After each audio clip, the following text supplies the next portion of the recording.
L'invité de la matinale, Philippe Dornier. Jean-Bernard Caroupaille est sur la première ce matin, le président de la FNTR, reçu hier soir à la préfecture avec les autres membres de la plateforme transporteurs BTP agriculteurs pour parler du chantier de la NRL. Avant de revenir sur ce chantier, une question plus personnelle, Jean-Bernard Caroupaille.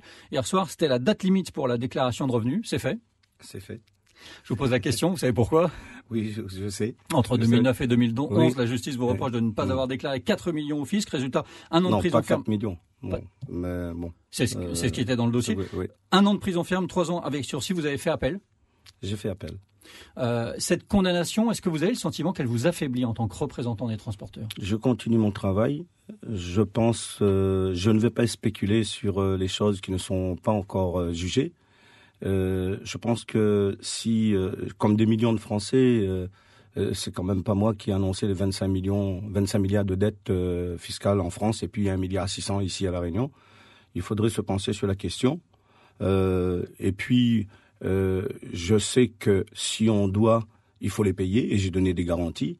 Et j'ai fait quand même appel et j'attends d'être jugé et que la justice se prononce. Voilà. Pour le moment, j'ai pas Parce encore de qu'il y a une précise. inquiétude concernant l'interdiction de répondre à des marchés publics pendant 10 ans qui vous a été infligée. Comment vous envisagez l'avenir par rapport à ça, en première instance ? Non, à titre personnel. Voilà, à titre personnel.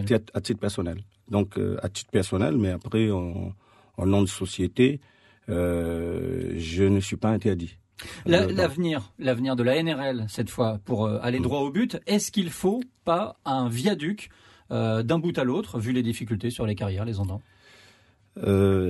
Écoute, c'était au début, depuis le début, le tout viaduc, on l'a refusé parce que tout le monde sait bien que La Réunion, en termes de main-d'œuvre et de connaissances, n'avait pas les capacités nécessaires pour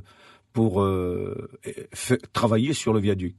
Donc, on s'est battu pour avoir une double façonnage de ce chantier, c'est-à-dire le viaduc et la digue, afin de pouvoir répartir la richesse et faire travailler et profiter des compétences de La Réunion par les travaux terrestres. Donc, c'est vraiment une question d'emploi, mais qu'est-ce qui est le plus important, que le chantier soit terminé le plus vite possible ou qu'on donne du travail aux transporteurs quitte à retarder la livraison ? Écoute, il n'y a pas seulement les transporteurs, il y a aussi il y a 1 million, il y a 1200 emplois qui sont concernés sur ce chantier, dont les transporteurs avec 250 camions qui tournent directement et après peut-être une centaine indirectement.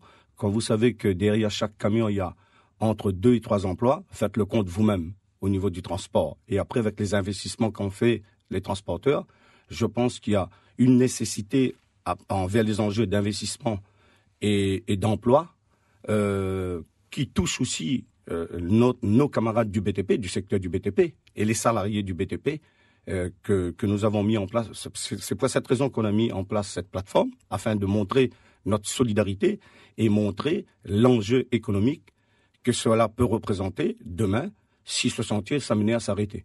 Alors cet après-midi, le maire de Saint-Leu va boycotter une réunion à la sous-préfecture de Saint-Paul, réunion sur le plan local d'urbanisme de cette commune. Le PLU doit être rendu compatible avec le PIG. La carrière de Bois Blanc est déclarée projet d'intérêt général. Vous comprenez la démarche de Bruno Domaine ? Écoute, j'en ai entendu parler, qui va boycotter cette réunion qui aura lieu à la sous-préfecture de Saint-Paul, je pense. Je pense qu'il suit son mentor, Thierry Robert. Je pense qu'après, il peut pas aussi fuir. Les mairies de Saint-Leu s'est toujours opposé à la carrière de Bois Blanc. Oui, mais bien sûr. Après, bon, il est le nouveau maire. Il n'est pas obligé de suivre aussi ce que dit l'ancien maire. Il y a la volonté de l'État, et puis il y a l'autorité de l'État sur la prise de décision du PIG. Je pense que ça pourrait le faire réfléchir quand même. Le PIG, on rappelle, un projet d'intérêt général qui fait que le préfet a le dernier mot pour dire ce projet, il doit avoir lieu même si des décisions contraires sont prises avant. Justement, à partir de là, il aurait dû réfléchir pour dire qu'il va écouter.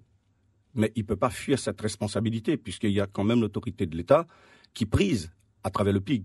C'est-à-dire, avec lui ou sans lui, ces instructions vont quand même démarrer. Qu'est-ce que vous dites ce matin à Thierry Robert, qui a obtenu l'annulation du schéma départemental des carrières devant la Cour administrative de Bordeaux ? Je ne pense pas qu'il a eu dans son intégralité. Parce que je pense la révision. Voilà, il y a une révision. Et après, si on va bien au fond du dossier, L'annulation des schémas départementaux des carrières concerne l'ensemble des carrières, sur le plan environnemental. Mais si on prend point par point sur le chantier de la Ravine du Trou, la carrière Ravine du Trou, il y a bien un dossier qui a été refait sur le plan environnemental qui n'a pas été pris en compte, parce qu'ils ont pris en compte l'ensemble. Or qu'il y a un dossier spécifique sur la partie environnementale qui a été débossé sur la Ravine du Trou. Les opposants aux carrières, la région leur reproche de retarder le chantier avec leur recours. Vous aussi ? Bon, on n'a pas. C'est vrai que ça fait quand même beaucoup d'embûches dans le déroulement du chantier. Mais ils font simplement appliquer le droit. Oui, ils appliquent le droit, comme l'a souligné d'ailleurs le secrétaire d'État et puis son conseiller. Le droit, rien que le droit. Ça, c'est le discours de Sébastien Lecornu depuis qu'il est là. Mais il dit aussi, ils sont radicaux et très pragmatiques aussi. Il connaît les enjeux. C'est-à-dire ? Il dit aussi que l'île de la Réunion a besoin d'une carrière. Il le faut. Il vous l'a dit ? Moment que le droit. Il vous l'a dit, ça ? Oui, ça il nous l'a dit. Du moment que le droit s'applique et qu'on amène à travers le droit sur toute la réglementation environnementale, sur toutes les inquiétudes des opposants aussi, d'accord ? Il dit si on amène ces compensations, il ne voit pas pourquoi on ne fera pas cette carrière, on n'ouvrira pas cette carrière parce qu'il y a un enjeu quand même économique. C'est qu'il ne peut pas dire demain, pour continuer à construire la Réunion demain, parce que je vous ai dit, c'est quand même 6 millions de tonnes qu'on a besoin de la Réunion en dehors, parce qu'on se focalise sur ce chantier de la NRL. Mais tout le monde a oublié, pour continuer de construire la Réunion de demain, il faut 6 millions de tonnes par an.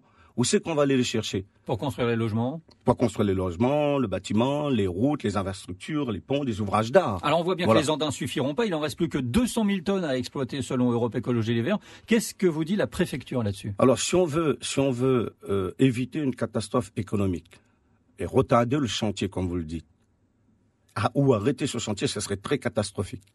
Donc on en recourt aux Andins, parce qu'au début on a dit qu'il n'y aurait pas assez de roches.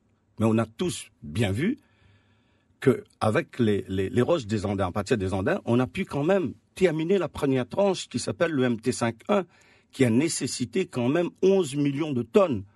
11 millions de tonnes. Bon, c'est vrai que les blocométries plus gros, il y en a moins. Mais dans sa globalité avec les remblaiements, avec des blocométries plus petites, on a réussi à terminer la première tranche. Et recensé en ressources, répertorié avec les dossiers, il y en a encore quand même un peu plus de 1 million de tonnes. Et si on Vous n'êtes pas d'accord sur les chiffres avec Europe Écologie Les Verts. On va finir. C'est pas moi qui ai donné les chiffres, c'est la maîtrise d'œuvre déléguée qui instruit les dossiers, donc ils peuvent pas être mieux savoir que la maîtrise d'œuvre déléguée, qui est la Chambre d'agriculture et la SAFER. On va poser une toute dernière question très rapidement parce que c'est une autre piste évoquée par la FRBTP hier soir, prendre des roches dans les cours d'eau, ce qu'on appelle le curage des rivières. Cette idée lancée par la Fédération du bâtiment et des travaux publics, elle est bonne ? Ben, je vais vous dire, écoutez, de toute manière, ils le font pas, ils sont obligés de le faire. Ils le font pas tout de suite, ils sont obligés de le faire. Ça fait plus de 15 ans. Avec des autorisations. Mais bien sûr, mais les autorisations, si l'État se penche vraiment sur la question par rapport à l'actualité, par rapport aux enjeux, une instruction peut durer dans son état normal peut-être 1 an. Mais si l'État met les moyens, comme ils l'ont fait pour les épierrages et les protocoles andins, 3 à 6 mois suffit pour instruire les dossiers. Quand on sait depuis plus de 15 ans, on a arrêté les extractions de rivières dans les lits de rivières. Je donne un exemple. Le lit de rivière de la rivière du Mat, du pont jusqu'à l'embouchure, c'est près de 6 à 8 kilomètres. L'altimétrie du niveau a monté près de 7 à 10 mètres, sur plus de 100 mètres de large. Il y a plus d'1 million de tonnes, par exemple, à extraire, qui pourraient servir au bâtiment, au BTP et aussi à la NRL. Donc, s'ils ne le font pas, parce que ça cause beaucoup de dégâts et beaucoup de nuisances au terrain approximatif. Vous avez entendu le maire, M. Gontier, il est favorable. Virapoulet n'est pas contre non plus, parce que sur tout le long du terrain, on a perdu beaucoup de superficie en terrain agricole. Donc il faut sécuriser par le curage et servir pour le chantier à l'instant d'un moment où on en a besoin. Merci Jean-Bernard Caroupaille d'être venu au micro de la première ce matin, président de la FNTR Réunion, Fédération Nationale des Transports Routiers. Bonne journée. Merci.